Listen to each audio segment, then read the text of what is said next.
오늘 우리가 함께 나누실 하나님의 말씀은 구약성경 창세기 6장 5절부터 13절까지 말씀입니다. 창세기 6장 5절부터 13절 말씀.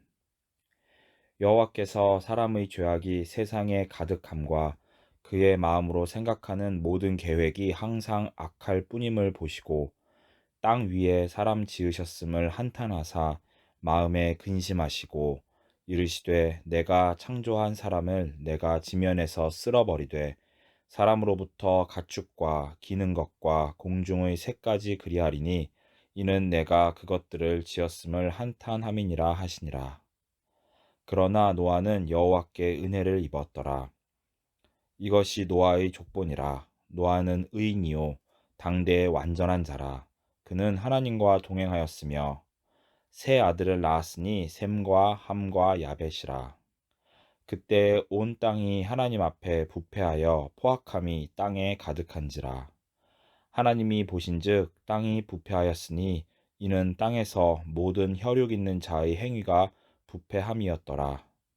하나님이 노아에게 이르시되 모든 혈육 있는 자의 포악함이 땅에 가득함으로 그 끝날이 내 앞에 이르렀으니 내가 그들을 땅과 함께 멸하리라. 아멘. 우리는 종종 민폐라는 말을 하거나 듣곤 합니다. 자신의 잘못된 행동으로 인하여 자기 자신뿐만 아니라 다른 사람들에게까지도 그 피해를 입히는 사람이나 행동을 의미하는 이 단어에 가장 잘 어울리는 사람은 누구일까요? 우리는 누구라도 다른 사람에게 도움이 되는 유익한 존재가 되고 싶지 피해를 주는 사람이 되고 싶지는 않을 것입니다.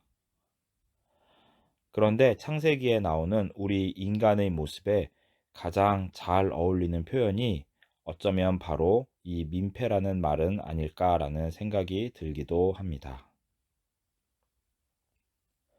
우리가 잘 아는 것처럼 아담과 하와는 에덴 동산에서 선악과를 먹어 죄를 짓게 되었고 그곳에서 쫓겨나게 됩니다. 이때 하나님께서는 아담과 하와에게 이렇게 말씀하셨습니다. 창세기 3장 17절 말씀.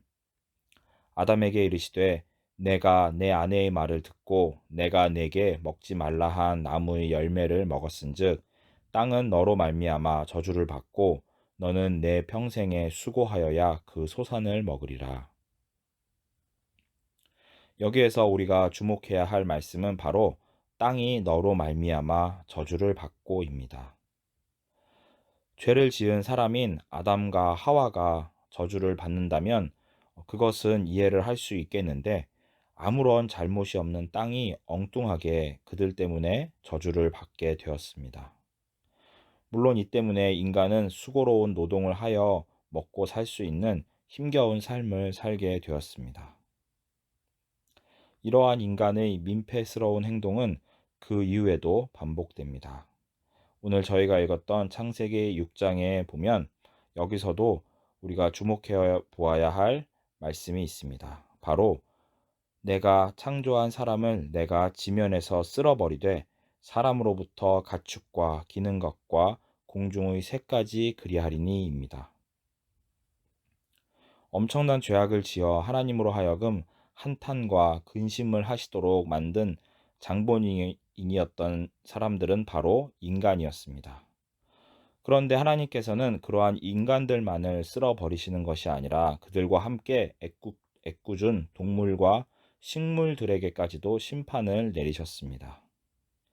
도대체 이 무수한 생명들이 하나님 앞에서 무슨 잘못을 하였다고 이러한 죽음의 고통을 당해야 했을까요? 만약 동물과 식물들이 우리 인간의 말을 할 수 있었다면 분명히 자신들의 억울함을 강력하게 항변하였을 것입니다. 이러한 억울한 죽음은 그 뒤로도 인간의 역사에서 끊임없이 반복됩니다. 마태복음 23장 34절 35절 말씀. 그러므로 내가 너희에게 선지자들과 지혜 있는 자들과 서기관들을 보내매 너희가 그 중에서 더러는 죽이거나 십자가에 못 박고 그 중에서 더러는 너희 회당에서 채찍질하고 이 동네에서 저 동네로 따라다니며 박해하리라. 그러므로 의인 아벨의 피로부터 성전과 제단 사이에서 너희가 죽인 바가랴의 아들 사가랴의 피까지 땅 위에서 흘린 의로운 피가 다 너희에게 돌아가리라. 구약의 이스라엘 백성들은 의로운 자들을 오히려 박해하고 죽이기도 하였습니다. 자신들이 악하기 때문에 하나님의 뜻대로 사는 사람이나 그 말씀을 올바로 가르치는 사람들이 자신들에게 아무런 해를 끼치지 않았음에도 불구하고 억지로 여러 가지 핑계를 만들어 괴롭히거나 죽였습니다. 그리고 이 억울한 죽음의 가장 절정에는 바로 우리의 주님이신 예수님의 죽음이 있습니다. 그분이야말로 하나님의 아들이시자 구원자이시며 참 선지자이셨으나 아무런 죄도 없으신 분을 유대인들은 가장 끔찍한 형벌로 죽였습니다. 성경에서 우리 인간들을 죄인이라고 묘사하곤 하는데 이 죄인의 가장 적절한 현대어 표현이 저는 민폐라고 생각합니다. 그렇습니다. 죄인은 죄악된 마음과 행동으로 자신의 삶을 파괴할 뿐만 아니라 주변의 다른 사람들과 생명들에게까지 죽음을 가져옵니다. 아담이 그러하였고 노아 시대의 사람들이 그러하였으며 구약의 이스라엘 백성들이 그러하였고 예수님 시대의 유대인들이 그러하였던 이 동일한 민폐가 되는 행동을 오늘날 우리는 과연 하지 않고 있을까요? 우리 시대에도 창세기의 아담이나 노아 시대와 마찬가지로 우리의 욕심과 잘못으로 인하여 무고한 여러 동식물들과 자연이 고통을 받고 있습니다. 이미 수많은 동식물들이 멸종되거나 아니면 멸종 위기 상태에 놓여 있으며 땅과 바다 그리고 공기는 우리 인간들의 과도한 탐욕으로 인하여 망가지고 오염되고 파괴되고 있습니다. 우리가 날마다 뉴스에서 접하는 지구 온난화, 미세먼지, 오존층 파괴, 미세 플라스틱 등 수없이 많은 원인들로 인하여 우리가 사는 지구가 심각하게 병들어가고 있습니다. 우리 인간으로 인하여 땅이 저주를 받고 동식물들이 심판을 받는 것이 단지 창세기에만 나오는 먼 과거의 이야기가 아니라 지금도 우리의 삶 곳곳에서 벌어지고 있는 현재적인 사건이라는 것에 우리는 경각심을 가져야 합니다. 물론 환경 보호를 위하여 우리 각 사람이 할 수 있는 것에는 한계가 있습니다. 또한 이미 악화되어 가는 이 상황을 막기에는 역부족인 것 같기도 합니다. 그리고 먹고 살기에도 바쁜 우리들이 환경 보호를 위하여 지금보다 더 노력하는 것이 때로는 너무나 부담스럽고 힘들게만 느껴지기도 합니다. 이렇게 우리의 연약함과 한계를 절실하게 느낄 때 방주를 짓고 이 지상의 생명을 보존하였던 한 사람, 노아의 삶은 더욱 의미심장하게 다가옵니다. 창세기 6장 19절 20절 말씀. 혈육 있는 모든 생물을 너는 각기 암수 한 쌍씩 방주로 이끌어들여 너와 함께 생명을 보존하게 하되 새가 그 종류대로 가축이 그 종류대로 땅에 기는 모든 것이 그 종류대로 각기 둘씩 네개로 나아오리니 그 생명을 보존하게 하라. 온 세상에 죄악이 가득하고 죽음이 넘실대던 바로 그때 노아는 하나님 앞에서 순종하면서 온전한 삶을 살았다고 창세기 6장 9절 말씀은 우리에게 가르쳐 주고 있습니다. 물론 그는 훌륭한 믿음의 사람이었으나 그 전에 우리는 그가 하나님으로부터 먼저 은혜를 받은 사람이었다는 사실을 반드시 기억해야 합니다. 우리 또한 우리의 선함으로 구원을 받아 하나님의 자녀가 된 것이 아닙니다. 우리는 먼저 하나님의 놀라운 은혜가 우리에게 부어졌기 때문에 하나님의 자녀로 거듭날 수 있었습니다.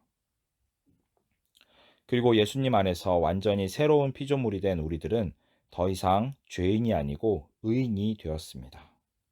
이 말은 우리가 더 이상 민폐의 삶이 아니라 유익의 삶을 살 수 있게 되었다는 의미입니다.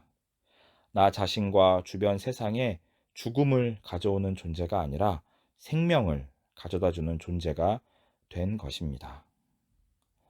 이제 이 생명의 삶을 살게 된 우리는 노아가 걸어갔던 삶의 자취를 따라가야 합니다. 물론 우리 한 사람 한 사람의 힘은 너무나도 연약하여 큰 변화를 만들어낼 수 없을지도 모릅니다. 그러나 큰 변화를 일으키시는 분은 우리가 아니라 바로 하나님이십니다. 우리는 창세기 6장 22절에 나온 것처럼 그저 그분의 뜻에 따라 그 말씀을 준행하기만 하면 됩니다. 노아를 들어서 온 세상의 생명을 보존하셨던 바로 그 하나님께서 오늘, 지금 우리를 통하여 죽음이 가득한 이 세상 속에서 생명을 보존하실 것을 믿습니다.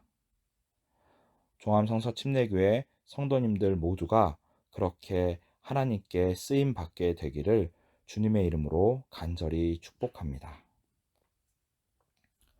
기도하겠습니다. 하나님, 우리를 통하여 죽음이 가득한 세상 속에서 생명을 지켜 나가시기를 구합니다. 우리는 너무나 작고 연약하여 엄청난 구원의 역사를 일으킬 수 없지만 위대하시고 능치 못함이 없으신 하나님께서는 그 일을 반드시 이루실 줄을 믿습니다. 우리를 사용하셔서 노아처럼 그리고 예수님처럼 이 세상에 생명을 가져다주는 놀라운 역사가 일어나도록 하여 주시옵소서. 오늘 하루의 삶이 그리고 이번 한 주의 삶이 그렇게 되기를 간절히 기도합니다. 예수님의 이름으로 기도했습니다. 아멘.